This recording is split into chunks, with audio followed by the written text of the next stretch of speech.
मला जर अगोदर माहिती असतं ना हे असं होणार आहे तर मी ती गोष्ट कधी घेऊनच आले नसते.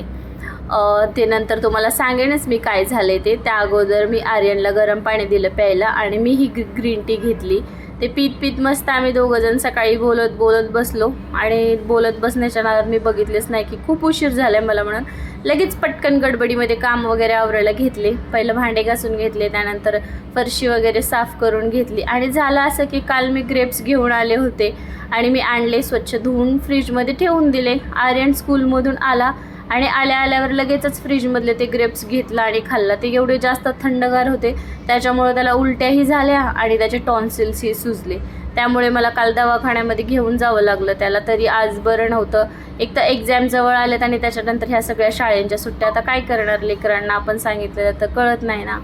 त्यामुळेच असो, तुम्हीही जर ग्रेप्स वगैरे काही आणलं तर लेकरांना थंड झाल्यावर नका देऊ. त्याला थोडंसं रूम टेम्परेचरवरती येऊ द्या अगोदर, त्यानंतर द्या.